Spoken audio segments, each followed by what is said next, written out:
Assalamualaikum warahmatullahi wabarakatuh. Halo semuanya. Perkenalkan, nama aku Zaskia Dwi Rahma Putri Darmawan. Kalian bisa panggil aku Zaskia. Hari ini aku akan membahas tentang satu topik yang ringan tapi juga menarik nih untuk disimak sama teman-teman K-popers terutama. Tapi aku mau tanya dulu nih, siapa di sini K-popers yang suka nontonin konten variety show idolnya? Pasti banyak kan, karena lewat variety show ini kita bisa ngelihat sisi lain dari idol kita yang mungkin nggak bisa mereka tunjukin kalau mereka lagi di atas panggung. Nah, tapi aku juga mau bahasnya spesifik nih, satu variety show yang fenomenal banget karena emang idolnya sendiri juga fenomenal banget. Yap, betul. Selama beberapa menit ke depan aku akan membahas tentang Going Seventeen. So, stay tune dan simak terus sampai akhir, oke? Langsung aja kita bahas ke materinya. Yang pertama itu aku akan bahas dulu tentang siapa sih Seventeen itu. Jadi Seventeen adalah K-pop boy group yang beranggotakan 13 orang dan mereka itu debutnya di tahun 2015 di bawah naungan Pledis Entertainment. Nah, membernya ini ada 13, yaitu ada Scoops, Jonghan, Joshua, Jun, Hoshi, Wonu, Uzi, D8, Mingyu, DK, Seungkwan, Fernan, dan juga Dino. Banyak ya membernya.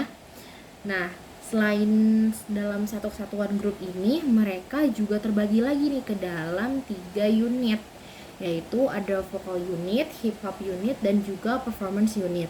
Dimana mereka ini juga punya fokusnya masing-masing, yaitu kalau vocal unit lagu-lagu mereka banyak kan nyanyi gitu, kalau hip hop unit itu rap, dan kalau yang performance unit itu lebih fokusnya ke dance-nya. Nah, langsung aja kita bahas ke apa itu Going Seventeen ya. Jadi, Going Seventeen itu adalah variety show yang dibintangi oleh member Seventeen. Nah, Going Seventeen ini tayangnya setiap hari Rabu jam 7 malam di channel YouTube-nya Seventeen. Nah, meskipun konten variety show ini dibintangi oleh member Seventeen, tapi menariknya sekarang ini Going Seventeen gak cuma ditonton oleh fans, tapi juga sama non-fans. Dan bahkan mereka ini, Going Seventeen ini udah punya peminatnya sendiri yang disebut Cubic. Nah, di sini teman-teman bisa lihat ada respon-respon non-fans terhadap Going Seventeen. Itu banyak banget non-fans yang bilang, aku walaupun aku bukan fansnya Seventeen, tapi aku juga nonton Going Seventeen loh, karena Going Seventeen itu menarik, bla bla bla dan segala macamnya. Nah, dari respon-respon itu, aku dapat menyimpulkan bahwa Going Seventeen itu bisa menjadi menarik karena 3 alasan utama ini. Yang pertama, itu karena membernya lucunya tuh natural, bukan yang dibuat-buat gitu. Jadi, emang mereka kayak born to be comedian aja. Nah, selain itu, kontennya juga fresh gitu kan, nggak bikin bosan nontonnya. Karena misalnya meskipun member Seventeen melakukan sesuatu yang mungkin udah dilakukan banyak orang gitu, atau game-game yang udah dilakuin di variety show idol lain atau di acara TV lain, tapi karena Seventeennya itu tadi pembawaannya natural, lucunya natural itu, jadi bikin kontennya tuh fresh gitu, nggak sama seperti konten-konten yang dimiliki oleh variety show lain. Selain itu juga ini yang terpenting yang nggak bisa mungkin dimiliki sama idol lain, yaitu adalah Seventeen bondingnya tuh the next level banget, dan bikin yang nonton Going Seventeen itu seolah-olah berada di sana, syuting bareng mereka gitu, ikut main bareng mereka, saking bondingnya seru banget gitu ya, karena mereka sendiri udah seperti keluarga memang ya, karena mereka debutnya sejak kan udah lama, juga ada masa trainingnya, itu yang bikin mereka menjadi grup yang udah keluarganya kuat banget, dan itu mungkin nggak dimiliki oleh grup lain. Nah, selanjutnya kita akan bahas apa sih episode mana yang paling banyak ditonton ya. Nah, jadi teman-teman bisa lihat di sini ada episode Going Seventeen yang judulnya The Tag. Itu saat ini episodenya sudah 20 juta views ya, banyak, cukup banyak memang untuk ukuran variety show. Jadi episode The Tag ini temanya horor, dan mereka itu harus keluar dari suatu gedung kosong gitu ya, escape room, dan mereka sambil dikejar-kejar sama badut, sama pria bertopeng gitu. Nah, tapi ada kejadian menarik nih yang bikin salah satunya episode ini paling banyak ditonton. Itu karena ada klaim dari beberapa member yang bilang mereka itu ngeliat sosok perempuan di dalam ruangan di gedung kosong itu. Dan ketika mereka konfirmasikan ke staffnya bilang mereka nggak naro perempuan buat ngejar-ngejar mereka di gedung itu. Terus mereka langsung, hah, siapa dong? Nah, di sini kalian bisa lihat cuplikannya ya teman-teman.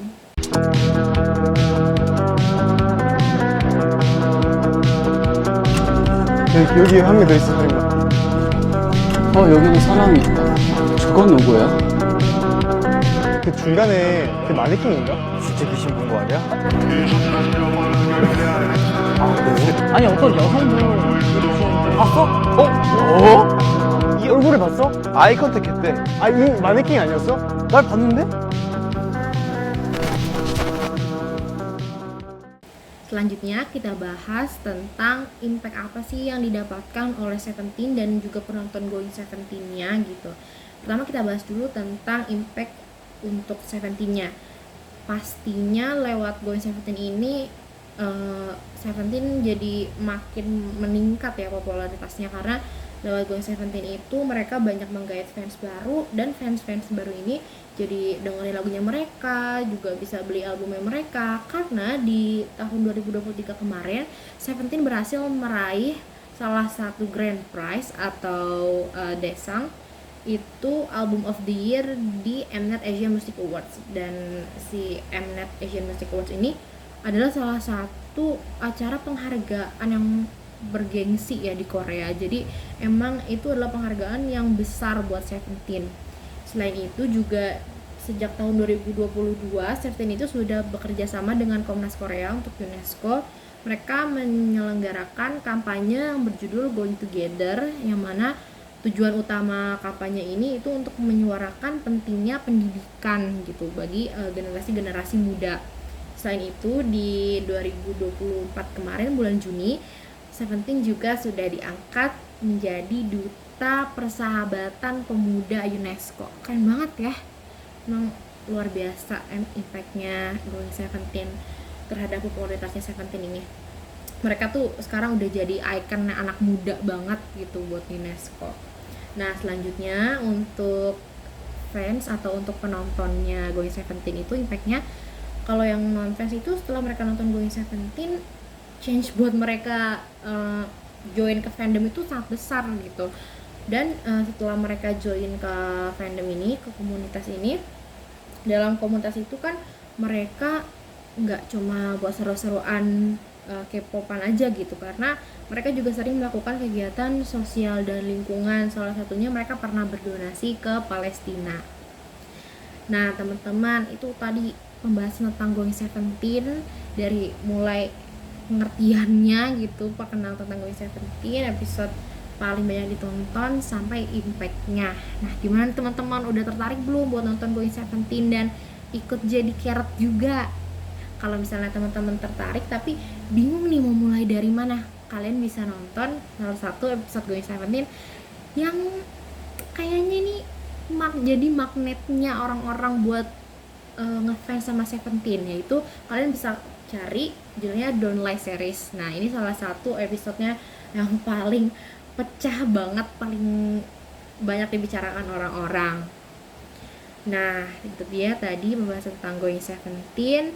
Semoga bisa membantu kalian menambah insight dan juga bisa menghibur kalian, oke? So thank you so much for watching and see you next time. Toodles!